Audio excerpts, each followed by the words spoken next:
Right breaking news చూస్తున్నాం. అనంతపురం జిల్లా తాడిపత్రిలో మరోసారి హై టెన్షన్ వాతావరణం నెలకొనింది. అయితే నిన్న వినాయకుని నిమజ్జనం అంటే శోభాయాత్రలోని ఇటు టీడీపీలోని ఇరు వర్గాల ఘర్షణల్లో ఎదురుపడ్డ జేసీ అలాగే కాకర్ల వర్గీయులు పోటాపోటీగా నినాదాలతో ఇరు వర్గాల మధ్య తోపులాట పరస్పరం రాళ్లు రువ్వుకున్న జేసీ కాకర్ల వర్గీయులు పలు వాహనాల ధ్వంసం కూడా చేసినట్టు కనిపిస్తోంది. ముఖ్యంగా ఈ శోభాయాత్రలో పాల్గొన్న ఇటు నుంచి ఇరు వర్గాలు కూడా ఒకేసారి ఒకే చోటికి రావడంతో అటు కాకర్ల సంబంధించిన వాళ్ళు కావచ్చు లేకపోతే ఇటు జేసీకి సంబంధించిన వాళ్ళు కావచ్చు ప్రతి ఒక్కరు కూడా వాళ్ళ యొక్క నినాదాలు అంటే వాళ్ళని మొత్తం కూడా నినాదాలతోని నింపెత్తిన పరిస్థితి కనిపిస్తోంది.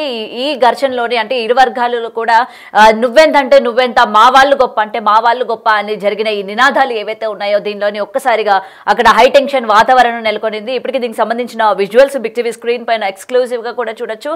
సో మొత్తం కూడా ఇరు వర్గాలకి సంబంధించిన సభ్యులందరూ కూడా అంటే మొత్తం ఆ శోభయాత్రలో పాల్గొన్న వాళ్ళందరూ కూడా ఇటు జేసీకి కావచ్చు లేకపోతే అటు కాకర్లకి కావచ్చు ఇద్దరికి సపోర్ట్ చేస్తున్న నినాదాలు ఏవైతే ఉన్నాయో ఒకరి తర్వాత ఒకరు పోటాపోటీగా చేసుకోవడంతో అక్కడ తీవ్ర వాగ్వాదానికి కూడా గురైనట్టు కనిపిస్తోంది. సో ఇంతే కాకుండా కేవలం గొడవే కాకుండా రాళ్లతో కూడా దాడి చేసుకున్న పరిస్థితి కనిపిస్తోంది. సో ఒక్కసారిగా మొత్తం అనంతపురంలోని ఇటు తాడిపత్రిలోని హై టెన్షన్ నెలకొందనే చెప్పాలి. ఒక్కసారిగా ఇరు వర్గాలు కూడా రాళ్ల దాడి చేసుకోవడంతో వెంటనే పోలీసులకి ఫిర్యాదు చేయడంతో పోలీసులు వచ్చి అక్కడున్న మొత్తం వాతావరణాన్ని కూడా కంట్రోల్లో తీసుకొచ్చే ప్రయత్నం కూడా చేశారు. దానికి సంబంధించిన విజువల్స్ కూడా మనం బిగ్ టీవీ స్క్రీన్ పైన కూడా చూడొచ్చు. అయితే గతంలో కూడా ఇలాంటి వాతావరణమే నెలకొంటే ఇలాగే ఇరు వర్గాల మధ్య కూడా గొడవలు చోటెత్తినప్పుడు కూడా మొత్తం ఒక సామరస్యంగా కూర్చొని మాట్లాడుకోవాలి అన్న పెద్దలు ఎవరైతే ఉంటారో టీడీపీకి సంబంధించి వాళ్ళు కూడా మాట్లాడిన పరిస్థితులు మనం చూసాము. అయినా సరే ఎక్కడ కూడా ఇది ఒక కొలిక్కి రాని పరిస్థితి కనిపిస్తుంది. సో మళ్ళీ దాని నుంచి తేరుకోక ముందే మళ్ళీ కూడా హై టెన్షన్ నెలకొనింది. ఈ శోభాయాత్రలో అంటే వీళ్ళు అనుకొని చేశారా లేకపోతే అనుకోకుండా చేశారా, ఇరు వర్గాలు ఒకేసారి ఈ శోభాయాత్రలోని ఈ నినాదాలు చేసుకునే తీరు ఏదైతే ఉందో చాలా అందరినీ కూడా రెచ్చగొట్టే విధంగా ఉంది. ఆ రెచ్చగొట్టే విధానం ఏ స్థాయికి చేరిందంటే ఒకరిని దూషించుకొని ఒకరు రాళ్ళతో కొట్టుకొని చంపుకునే స్థాయికి వెళ్ళిందని కూడా ఇక్కడ మనకి క్లియర్ గా తెలుస్తోంది. సో దీనికి సంబంధించి విజువల్స్ కూడా ఒకసారి మనం చూద్దాం బిగ్ టీవీ స్క్రీన్ పైన. పోలీసులు అసలు ఏ విధంగా వాళ్ళని కంట్రోల్ చేస్తూ ఉన్నారు, అలాగే జనాలు ఏ విధంగా ఒకరిపైన ఒకరు అటాక్ అనేది ఏ విధంగా చేసుకుంటూ ఉన్నారో ఒక్కసారి మనం స్క్రీన్ పైన చూద్దాం.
రైట్, అయితే దీనికి సంబంధించి మరింత సమాచారం అందజేయడానికి మా ప్రతినిధి యోగానంద్ ఫోన్ ఇన్ లో ఉన్నారు. రైట్ యోగానంద్, చెప్పండి. అయితే గతంలో కూడా ఇలాంటి హై టెన్షన్ వాతావరణం అనంతపురంలో నెలకొనింది. దాని నుంచి తేరుకోక ముందే మళ్ళీ ఈ శోభయాత్రలోని ఇరు వర్గాలు కూడా ఈ పోటాపోటీగా కొట్టుకోవడం కావచ్చు, తర్వాత పోలీసులు వాళ్ళని ఏ విధంగా కంట్రోల్ చేస్తున్నారో మనం చూస్తున్నాం. మరి దీనికి సంబంధించి అటు టీడీపీ నేతలు ఏమంటున్నారు, ఎటువంటి చర్యలు తీసుకోబోతున్నారు? మరొకసారి ఉద్రిక్త వాతావరణం నెలకొంది. గతంలో ఎప్పుడు చూసినా కూడా జేసీ వర్సెస్ కేతిరెడ్డిగా కూడా రాజకీయ వాతావరణం, ఘర్షణ వాతావరణం కొనసాగేది. కానీ ఈసారి మాత్రం జేసీ వర్సెస్ కాకా రంగనాథ్ టీడీపీలో రెండు వర్గాల మధ్య ఘర్షణ వాతావరణం చెలరేగడానికి కూడా ఇక్కడ ఒక సమర్పంగా చెప్పుకోవచ్చు. ముఖ్యంగా తాడిపత్రి పట్టణంలో ఇవాళ వినాయక నిమజ్జనం కొనసాగుతోంది. వినాయక నిమజ్జనం కూడా శోభాయాత్ర కూడా రాత్రి 10 లోపు కంప్లీట్ చేయాలంటూ కూడా పోలీసులు కూడా ఆదేశాలు జారీ చేశారు. ఎక్కడ కూడా ఎటువంటి అవాంఛనీయ ఘటన జరగకుండా కూడా పోలీసులు భారీ బందోబస్తు కొనసాగిస్తున్నారు. అయితే ముందస్తుగా కూడా పోలీసులు సమాచారం ఉన్నప్పటికీ గొడవ జరుగుతుంది, చిన్నపాటి గొడవ అయి ఉండొచ్చు అని కూడా తెలుస్తుంది మనకు. పెద్ద ఎత్తున పోలీసు బలగాలు కూడా అక్కడ ఉన్నాయి కాబట్టి టీడీపీ వర్గాల మధ్య ఘర్షణ జరుగుతుంది అనేది తెలుసుకోలేకపోయారు పోలీసులు కూడా. ఎప్పుడు కూడా జేసీ వర్సెస్ పెద్ద టీడీపీ వర్సెస్ వైసీపీ ఉంది గొడవ అంతా కూడా. కానీ ఈసారి మాత్రం టీడీపీ రెండు వర్గాల మధ్య కూడా గొడవ కొనసాగడం కూడా పోలీసులు కూడా తీవ్ర ఆశ్చర్యానికి షాక్ గురి చేసిందని చెప్పొచ్చు. ముఖ్యంగా చూసుకుంటే కాకా రంగనాథ్ గత కొంతకాలంగా కూడా టీడీపీకి దూరంగా ఉంటూ వస్తున్నారు. ఆయన ఆ దూరంగా వస్తున్న క్రమంలో బీజేపీకి దగ్గర అయ్యారు. గతంలో ముఖ్యంగా చూసుకుంటే ఈయన వైసీపీలో ఉండేవాడు. ఎన్నికల సమయంలో టీడీపీలో జాయిన్ అయ్యారు. ఆ తర్వాత టీడీపీ జాయిన్ అయిన తర్వాత జేసీ ప్రభాకర్ రెడ్డి వర్గంతో కలిసి తిరిగారు. ఆ తర్వాత కొంచెం కాలక్రమేణా బీజేపీకి దగ్గర అయ్యారు. బీజేపీలో మంది సత్యకుమార్ అనుజాగా కూడా ఆయన పేరు పొందారు. దీంతో ఇవాళ వినాయక నిమజ్జన సందర్భంగా కూడా పెద్ద ఎత్తున కాకా రంగనాథ్ విగ్రహాలు కూడా ఏర్పాటు చేయించారు తమ కాలనీలుగా, తన చుట్టుపక్కల కూడా. దీంట్లో భాగంగా ఇవాళ వినాయక శోభా నిమజ్జనం 2 గంటలకు ప్రారంభమైంది. శోభాయాత్రలో భాగంగా కూడా వినాయక నిమజ్జనానికి వాహనాలు కూడా వేగంగా కదలాలని పోలీసులు సూచించినప్పటికీ పోలీసులు సూచనలు కూడా కాకా రంగనాథ్ సరిగా పట్టించుకోవడం విమర్శలు ఉన్నాయి కాబట్టి ఈ విషయంలోనే గొడవ జరిగింది. దీంట్లో బాగా కూడా పోలీసులు కొంతమంది గాయాలు తెలుస్తుంది. పోలీసులు కూడా గాయాలు కావడంతోనే హుటాహుటిన పోలీసులు ఆసుపత్రి తరలించారు. ఇందులో భాగంగా 2 వాహనాలు కూడా ధ్వంసమైతే తెలుస్తుంది. లారీలు కానీ ఐచర్ వాహనం కూడా ధ్వంసమైతే తెలుస్తుంది. ఐచర్ వాహన యజమానులు కూడా పరారీలో ఉన్నట్టు మనకు తెలుస్తుంది. ప్రస్తుతానికి ఆ విగ్రహాలను కూడా అక్కడే వదిలేసి వారు పారిపోయినట్టు తెలుస్తుంది. ఇప్పటికైనా సరే పట్టణంలో అదనపు బలగాలతో బందోబస్తు నిర్వహించేందుకు పోలీసులు జిల్లా ఎస్పీ కూడా దృష్టి పెట్టారు. ముఖ్యంగా స్పెషల్ పార్టీ పోలీసులు కూడా రంగంలోకి దింపే అవకాశాలు పరిశీలిస్తారు. ముఖ్యంగా రాత్రి 10 లోపల చెప్పారు కాబట్టి అంతకు మునుపే సుమారుగా రాత్రి 7-8 లోపల విగ్రహాల నిమజ్జనం కంప్లీట్ చేయాలంటూ కూడా పోలీసులు భావిస్తున్నారు. రత్న, రైట్, అయితే యోగానంద్ గారు చెప్పండి, ఇప్పుడు ఒక పార్టీలో ఉన్నప్పుడు మనం ప్రజలకి ఏం చెప్తున్నాము, ప్రజలకు మనం ఏ సందేశం ఇస్తున్నాము అన్నది పక్కన పెట్టేసి ఈ విధంగా గొడవలు పడడం, ఈ విధంగా మొత్తం కూడా ఒకరి మీద ఒకరు రాళ్ల దాడులు చేసుకోవడం వల్ల ప్రజలు ముఖ్యంగా టీడీపీ పార్టీ గురించి ఏమనుకుంటారు? లోపల అంటే బయట మేము ఈ విధంగా ఉన్నామని చెప్పుకున్నా లోపల ఒకరంటే ఒకరికి పడక, ఎందుకంటే బయట పార్టీల నుంచి ఎంతో మంది చేరుతూ ఉంటారు, ఆ అధిష్టానంలో రావాలని కావచ్చు, లేకపోతే ఇప్పుడు అధికారంలో ఉన్న పార్టీలోకి చాలా మంది షిఫ్ట్ అవుతూ ఉంటారు. మరి ఇలాంటి పరిస్థితుల్లోని ప్రజలు ఇలాంటి చర్యలు కనుక చూసుకున్నట్లయితే వీళ్ళే శాంతిబద్ధంగా లేనప్పుడు ప్రజల్ని ఏ విధంగా ఎటువంటి ప్రణాళికతో ముందుకు నడుపుతూ ఉంటారు? వీళ్ళే ఈ విధంగా ఉన్నారు కాబట్టి తప్పనిసరిగా ఇటు టీడీపీ ఖచ్చితంగా చంద్రబాబు నాయుడు కావచ్చు ప్రతి ఒక్కరు కూడా దీని మీద గట్టి చర్యలు తీసుకోవాలి, ఇలాంటి వాళ్ళకి బుద్ధి చెప్పాలి అన్న ఏదైనా కూడా ఈ అంశానికి సంబంధించి ఎవరైనా మాట్లాడే పరిస్థితులు ఉన్నాయా?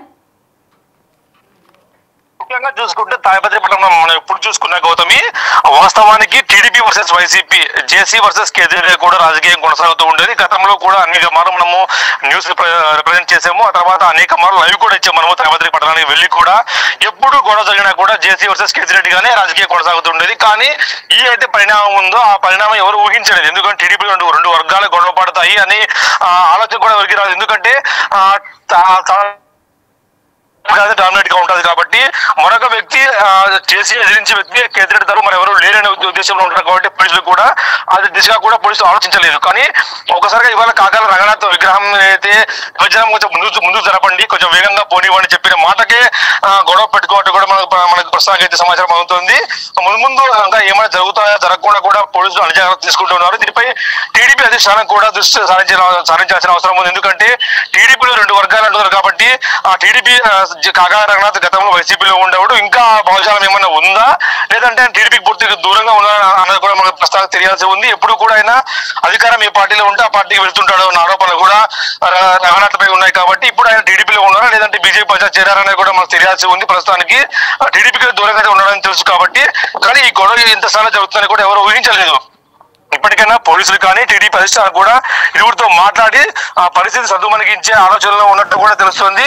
ఇటు పోలీసులు కూడా ముంజాగ్రత్త చర్యలు తీసుకుంటూ ఉన్నారు. ఎక్కడైతే గొడవ జరిగిందో వాడి ఇళ్ల వద్ద కానీ విగ్రహం వద్ద కానీ తాడిపత్రి పట్టణంలో కూడా పూర్తి స్థాయిలో కూడా తమ కంట్రోల్లో తీసుకున్నారు. అదనపు బలగాలు కూడా ఇప్పటి చెడుగొట్టడం తెలుస్తోంది. వీరంతా కూడా కలిసి తాడిపత్రిలో శాంతి భద్రతలకు పరిరక్షించాలంటూ కూడా కోరుతున్నారు. గౌతమి, ముందుగా అయితే రేపు సుప్రీంకోర్టు ఆదేశాల మేరకు పెద్దారెడ్డి కూడా తాడిపత్రి పట్టణంలోకి వెళ్లే అవకాశం ఉంది కాబట్టి అందులో కూడా పోలీసు చర్యలు తీసుకోవాలి. ఈ విషయంలో ఇప్పుడు గొడవ జరగదు, రేపు ఎలా ఉంటుంది పరిస్థితి అనేది కూడా మనకి పూర్తి ఉత్కంఠగా మనకి తెలుస్తుంది. Gautami. Right, thank you యోగనాథ్.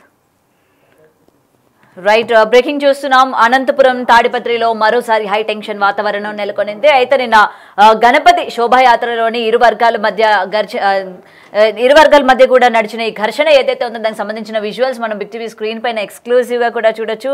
So పోటీగా నినాదాలతో ఇరు వర్గాల మధ్య తోపులాట, అలాగే పరస్పరం రాళ్ల రువ్వుకున్న పరిస్థితి కూడా కనిపిస్తోంది. అంటే నువ్వెంత అని చెప్పి కూడా ఇరు వర్గాలు ఒక్క దాటిపైన లేకుండా ఒకరికొకరు విమర్శలు చేసుకోవడంతో ఇది స్టార్ట్ అయినట్టు కూడా తెలుస్తుంది. అయితే శోభాయాత్ర ఏదైతే వాళ్ళు ప్రారంభించారో అది పక్కన పెట్టేసి ఇటు ఈ నినాదాలతోని ఇద్దరు కూడా చెలరేగిపోయిన పరిస్థితి కనిపించింది. అయితే ఇదే కాకుండా రాళ్ల దాడి కూడా చేసుకున్నట్టు కనిపిస్తుంది. అయితే ఇక్కడ మనం ఒకసారి గమనించాలి, ఈ రాళ్ల దాడి అన్నది వీళ్ళ ముందు నుంచి ఊహించిందా, అప్పటికప్పుడు ఈ రాళ్ల దాడి ఏ విధంగా జరిగింది మనం ఒకసారి ఆ విజువల్స్ లో కనుక చూసుకున్నట్లయితే ఎక్కడా కూడా పరిసర ప్రాంతాల్లో రాళ్ళు ఉన్నట్టు కానీ లేకపోతే ఎటువంటి కన్స్ట్రక్షన్ అవుతున్న పరిస్థితులు కానీ ఎక్కడ కూడా కనిపించట్లేదు. మరి వీళ్ళు వచ్చేటప్పుడు ఇలాంటి రాళ్ళన్నీ కూడా వీళ్ళతో పాటు తెచ్చుకున్నారా? ఎందుకంటే ఈ విధమైన మనం హై టెన్షన్ వాతావరణం క్రియేట్ చేద్దాము, వాళ్ళపైన మనం దాడికి వెళ్దాము అని చెప్పి ముందుగానే ఇరు వర్గాలు కూడా డిసైడ్ అయ్యి వచ్చారా? ఎందుకంటే ఒకటే టైంకి శోభాయాత్ర ఏదైతే 10 గంటల లోపు ఈ వినాయకుడి నిమజ్జనాలు ఏవైతే ఉంటాయో ఇవి కంప్లీట్ చేయాలని పోలీసులు ఆదేశాలు ఇచ్చిన తర్వాత ఇటు ట్రాఫిక్ కి అంతరాయం కావచ్చు, లేకపోతే ప్రజలకి అంతరాయం కలగకుండా ఉండాలి అని చెప్పి త్వరగా ఏదైతే నిమజ్జనం చేయాలి అని ఆదేశాలు జారీ చేశారో మరి వీళ్ళిద్దరూ కూడా ఒకే టైంకి వీళ్ళు పెట్టిన ఈ బొమ్మలు ఏవైతే ఉన్నాయో దాన్ని మనం నిమజ్జనం చేద్దాము, ఇలాంటి వాతావరణంలోని గొడవలు అన్నవి కాలు దువ్వుదాము అన్నట్టు వీళ్ళిద్దరూ ఏమైనా ప్లాన్ వేసుకున్నారా అన్న దానిపైన కూడా సందేహాలు ఆల్రెడీ మనం చూస్తున్నాం. ఎందుకంటే గతంలో కూడా వీళ్ళిద్దరికి సంబంధించి ఎటువంటి సానుకూల పరిస్థితులు కనబడిన పరిస్థితులు కనిపిస్తున్నాయి. ఎందుకంటే అటు వైసీపీ నుంచి టీడీపీలోకి రావడం కావచ్చు, ఇటు టీడీపీలో ఉన్న వాళ్ళు కొంతమంది దాన్ని ఆమోదించకపోవడం కూడా దీనికి వన్ ఆఫ్ ద మైనస్ అని కూడా చెప్పొచ్చు. మరి చూడాలి మరి ఈ వాగ్వాదం అనేది ఇంకెన్ని రోజులు ఇలా కొనసాగుతూ ఉంటుంది. ఇప్పటికైనా టీడీపీ దీనిలోని ఇన్వాల్వ్ అయ్యి అసలు ఏం జరుగుతుంది ఏంటి, వీళ్ళిద్దరికి అంటే వీళ్ళిద్దరు మధ్యలో ఎటువంటి గొడవలు ఉన్నాయి, వీళ్ళిద్దరికి అసలు ఎటువంటి క్లారిఫికేషన్స్ కావాలి, ఒకరంటే ఒకరు ఎందుకు పడడం లేదు, లేకపోతే వైసీపీ నుంచి టీడీపీకి వచ్చారు అని చెప్పి ఇతను కంప్లీట్ గా టీడీపీలో ఉండడానికి అతను అంగీకరించట్లేదా, లేకపోతే ఇతను టీడీపీకి దూరంగా ఉండడానికి గల కారణాలు ఏంటి అన్న విషయాలు కూడా ఇంకా పూర్తిగా తెలియాల్సి ఉంది. అయితే ఇప్పటికే కొన్ని వాహనాలు కూడా ధ్వంసమైనట్టు కనిపిస్తోంది అండ్ కొంతమంది పోలీసులు అలాగే ఇరు వర్గాల్లో కొంతమందికి గాయాలైనట్టు కూడా తెలుస్తోంది. సో దీనికి సంబంధించి ఇప్పటికైనా టీడీపీ ఇన్వాల్వ్ అవ్వాలి, అసలు ఏం జరుగుతుంది ఏంటి, ఈ విధమైన చర్యలు ముఖ్యంగా పార్టీలోనే ఇరు వర్గాలుగా చీలిపోయి